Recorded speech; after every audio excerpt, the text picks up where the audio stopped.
Hello बच्चों। तो आज हम पाठ 3 एल्बम के लिखित प्रश्न उत्तर करेंगे बेटा। तो पाठ एल्बम के रचनाकार कौन है, कहानीकार कौन है बेटा? सुदर्शन। तो लिखित प्रश्न बेटा, प्रश्न नंबर 1 कै पंडित सादीराम के लिए एक एक पैसा मोहर जैसा क्यों था? यानी उन्हें पैसा, हर पैसा, जितने भी पैसे थे उसके पास थोड़े बहुत, वो उसे मोहर की तरह यानी इतने कीमती क्यों लगते थे? तो उत्तर है बेटा, पंडित सादीराम के लिए एक एक पैसा मोहर जैसा था क्योंकि वे अपना पेट काटने से क्या मतलब है, अर्थात भूखे रहकर पैसा जोड़ते थे, इसलिए उनके लिए पैसा क्या था बेटा? एक एक पैसा मोहर जैसा था। अगला क्वेश्चन बेटा, निम्नलिखित पंक्तियों का आशय स्पष्ट कीजिए। फर्स्ट, लाला सदानंद की भलमनसी के सामने वे आंख न उठा पाते थे। क्या कह रहे हैं? लाला सदानंद की जो अच्छाई थी, उनमें जो इंसानियत की भावना थी, उसके सामने पंडित जी आंख क्यों नहीं उठा पाते थे बेटा? उत्तर, लाला सदानंद की भलमनसी के सामने वे आंख न उठा पाते थे क्योंकि लाला जी ने अपनी रकम के बारे में पंडित जी को एक बार भी नहीं टोका था। अर्थात लाला जी ने जो उन्हें पैसे दिए थे उनको मांगने के लिए उन्होंने एक बार भी उन्हें नहीं कहा था।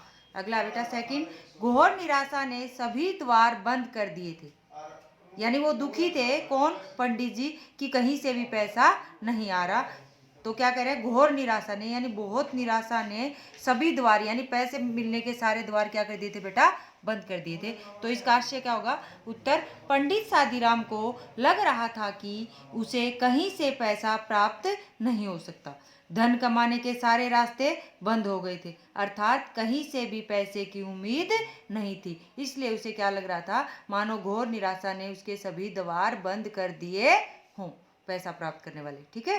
अगला है थर्ड बेटा, रात को आशा सड़क की धूल की तरह बैठ जाती थी। तो इसका क्या बेटा? उत्तर, जब उनकी एल्बम का समाचार पत्र में विज्ञापन दिया तो उन्हें लगने लगा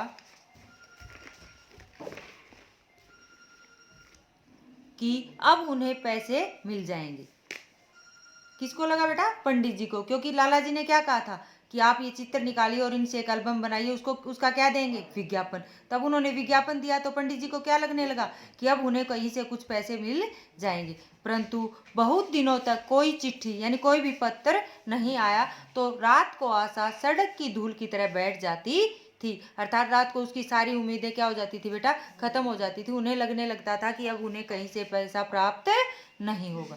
फोर्थ है बेटा, मुझे आज हल्का होने दीजिए। कौन बोल रहा है बेटा? ये पंडित जी। किसको?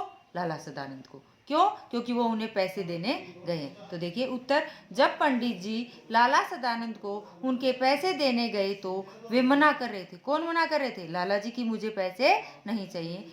तब पंडित जी ने कहा कि मुझे ऋण मुक्त होने दे, कि हे लाला जी, मुझे अपने जो आपसे पैसे लिए थे वो मैं आपको दे दूंगा तो मैं ऋण मुक्त हो जाऊंगा, इसलिए मुझे इससे हल्का होने दीजिए। ठीक है। देन अगला क्वेश्चन, प्रश्न नंबर गए, इस कहानी के लिए कोई अन्य शीर्षक क्या होगा? इस कहानी के लिए कोई अन्य शीर्षक बेटा, अन्य शीर्षक। तो अन्य शीर्षक क्या हो सकता है बेटा इस कहानी का? इस कहानी के लिए अन्य शीर्षक इंसानियत की भावना भी हो सकता है, क्योंकि लाला सदानंद ने भी कैसी कैसी भावना थी लाला सदानंद? इंसानियत की। तो हम इसके लिए और शीर्षक क्या सकते हैं? इंसानियत की भावना भी रख सकते हैं। बेटा सारे क्वेश्चन आंसर लिख करो ना आप, तो आप ब्लैक से क्या लिखोगे? क्वेश्चन लिखोगे, और ब्लू से क्या लिखोगे बेटा? आंसर। ओके।